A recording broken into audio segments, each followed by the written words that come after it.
Yeah, I'm with you. I want to remind everyone to download, rate, and subscribe to the 415ers podcast 3 times a week, Monday, Wednesday, and Friday on the Odyssey Sports Podcast Network. I'm on social at egittings10. Mark's on social at Marc Grandy, Mark with a C, Grandy with an I.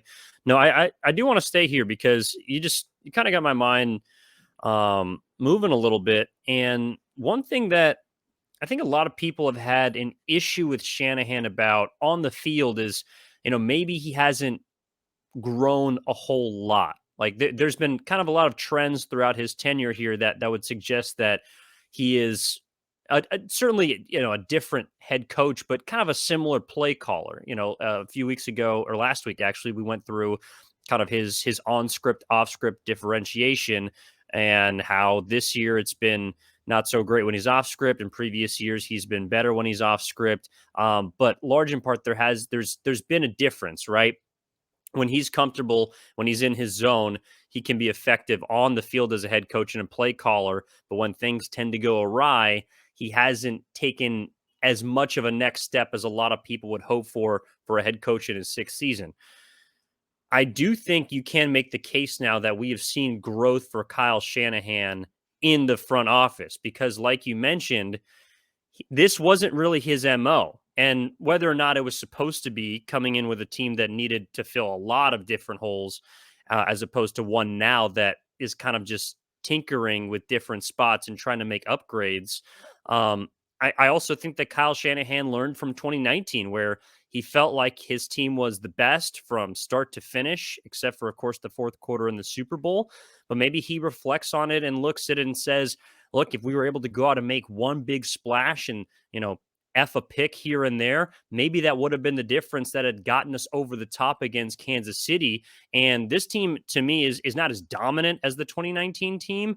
But if Kyle Shanahan is saying this is another year that is open for us to compete for a title, well, we need to go out and spend our draft picks now because maybe we had a chance to do it then. We didn't.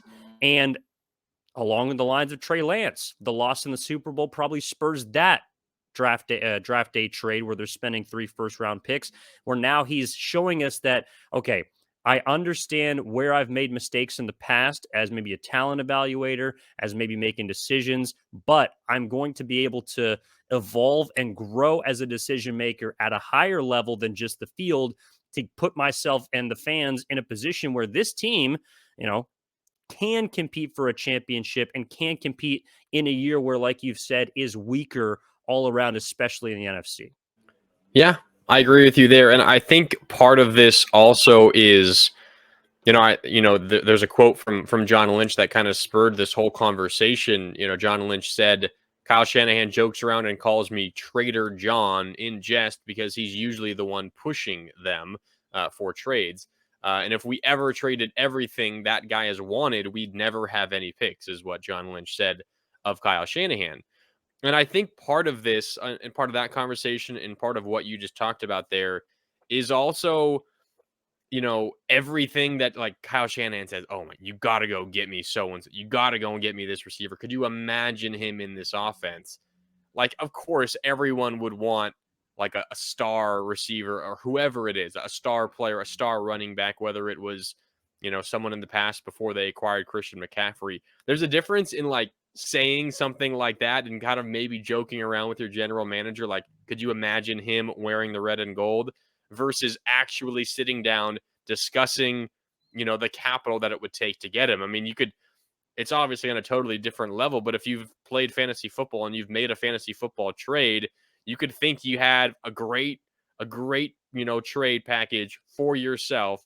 You send it off, and then the opposing team accepts it immediately. And suddenly you're going into second guessing yourself. Like, why did he accept it so quickly? I thought it was great for me. Is this great for him? Like, and then you're convinced that it was a bad trade for yourself. I feel like there's a gigantic difference in kind of maybe in jest and passing saying like, could you imagine this guy on our team versus actually going out and making the deal? Because once you're, you see what it's going to take to make that trade happen, it certainly can do a lot to change your mind in terms of whether or not it's worth it. But I will say Shanahan, of course, for all the reasons you just laid out, is doing that more and more often now. But you can kind of see where maybe I don't know, a storyline can kind of get misconstrued based on the way that he might say something to John Lynch, kind of in jest and joking, versus how he might actually feel about that trade if it were getting close to happening.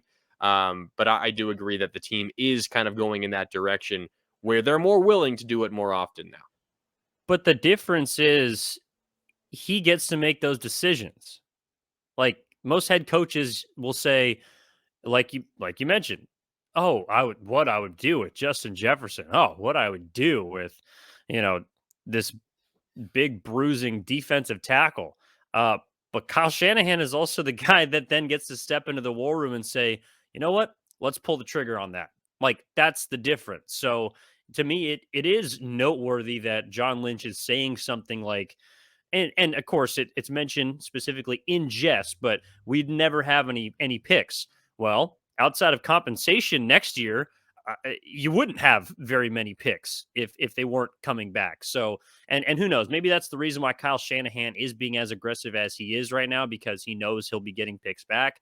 But I just do think there is maybe a little bit of a shift that we're starting to see. And the NFL is a copycat league. We understand this. The Rams, the fact that they win a Super Bowl and now teams are, I don't think it's a coincidence that after the Rams and their style of roster formation and contending, after they win a Super Bowl, the very next year we're seeing a record on trade deadline day. I don't think there's a coincidence in that. And so maybe Kyle Shanahan, not to say he's being a copycat, but he is recognizing where football is going, and he needs to get on that train if he wants to give his team the best chance to win.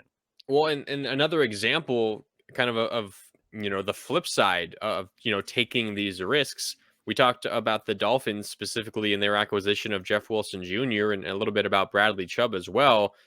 Think about what they did with the 49ers assets that landed the 49ers Trey Lance.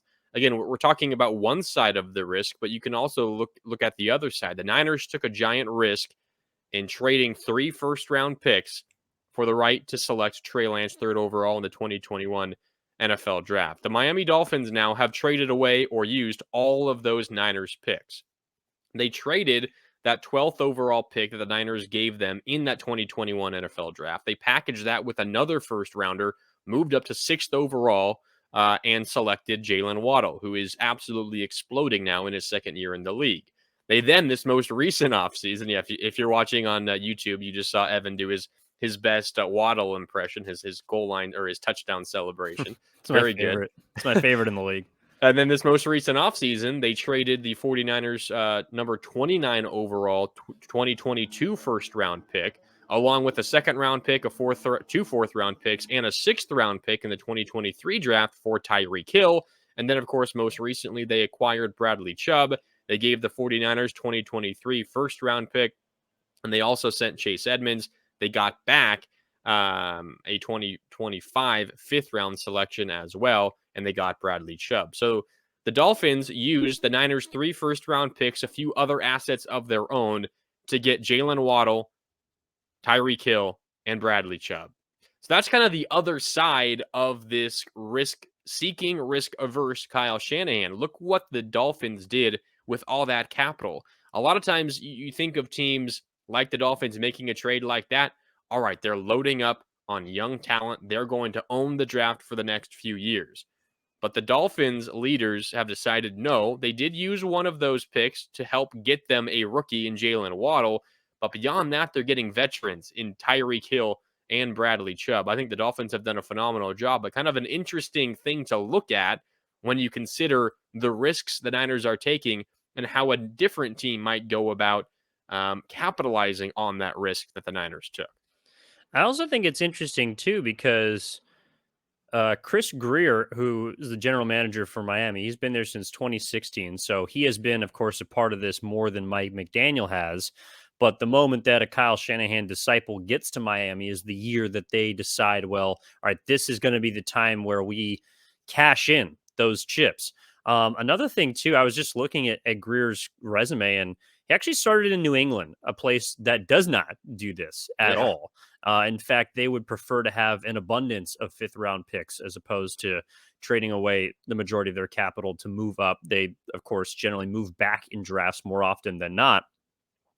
So I just think it's interesting how we're seeing an evolution of how teams like to use their picks.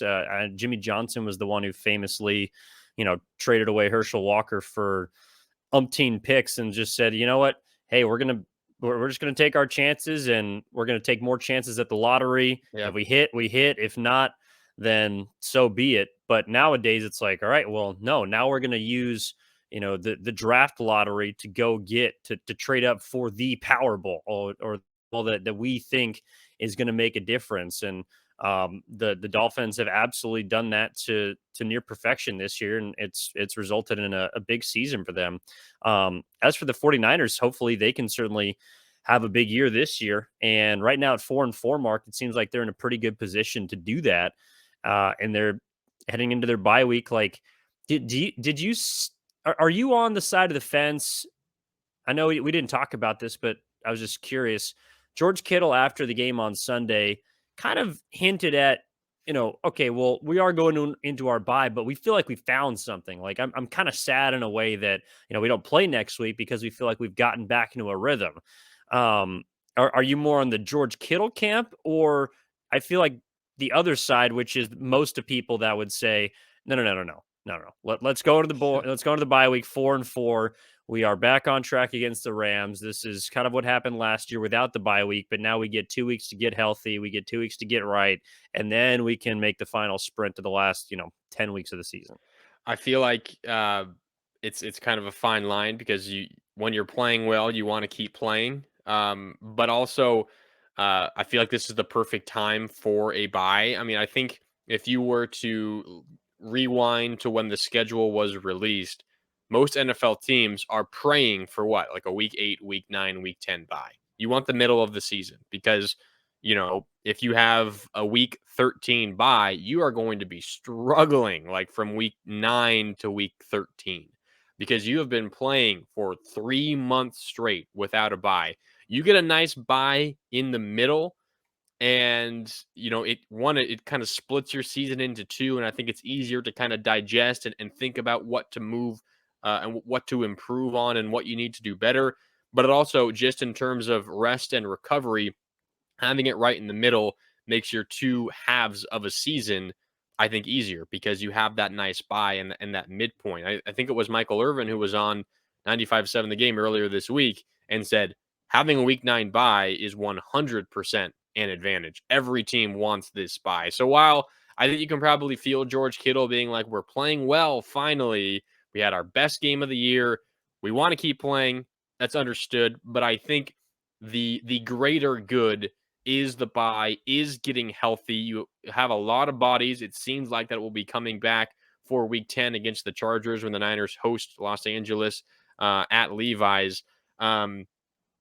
So I think it's certainly an advantage. Maybe the Niners would want to be playing another week or two and then the bye because they are, feeling good about themselves. But I think the positives of the bye this week outweigh what the positives would be if the team were still playing. Yeah, I also do think that's a little bit situational. Like, based on where the Niners were the last, month or so, and really just how their first half of their season has kind of unfolded has been wild. They've just jam-packed like 3 years worth of material and content into like 8 weeks. But I also think that, I mean, who knows? Like, the Saints have their bye in week 14. Like, they have one of the later buys of this season. And who knows? I mean, maybe at that point of the year, their season will be over. Maybe they catch fire midway through the year and having a bye week is like the perfect time for them. I just feel like for this team and this year, I do agree week 9 is the perfect place to have the bye because of all the injuries you sustain the first 8 weeks of the season that you're ideally going to be getting back after the bye week, as well as how it felt like the Niners were kind of stumbling to that bye week line. They were hoping for it and needing it after consecutive losses to Atlanta and then Kansas City. And then you go into LA. In that second half, you play about as perfect a brand of football as I think we've seen in a while for the 49ers. And then you get that sigh of, okay, now we can Yeah. reset and hopefully carry that second half specifically through the rest of the year. Well, just to play devil's advocate with George Kittle here for a moment. Let's say the Niners lose in Los Angeles. Uh, it was a close game. The team didn't play poorly, but they lose in Los Angeles. They go into the bye. at 3-5. Would you rather go into the bye losing 3 straight games, including to your division rival? You fall what into third or fourth place in the division at the moment of the bye, 3-5. You're feeling terrible about yourselves. Would you want to sit on a 3-game losing streak for 2 weeks? Or would you rather go in 4-4, maybe feel better about yourself, maybe, scratching to play a little bit because you are playing well, but have to sit out a bye? I feel like I would rather have the bye when I'm feeling good, like they are now, as opposed to being 3-5, struggling, and having to sit and think and stew on a 3-game losing streak for 2 weeks. I feel like it's better to be feeling a little bit better about yourself than having a bye when you're in the midst of a 3-game losing streak. Although the bye might be well timed to kind of take stock of what you need to do better in the middle of a 3-game losing streak. I still feel like it might be better for the overall health of the team to go into a break like that feeling good about yourself.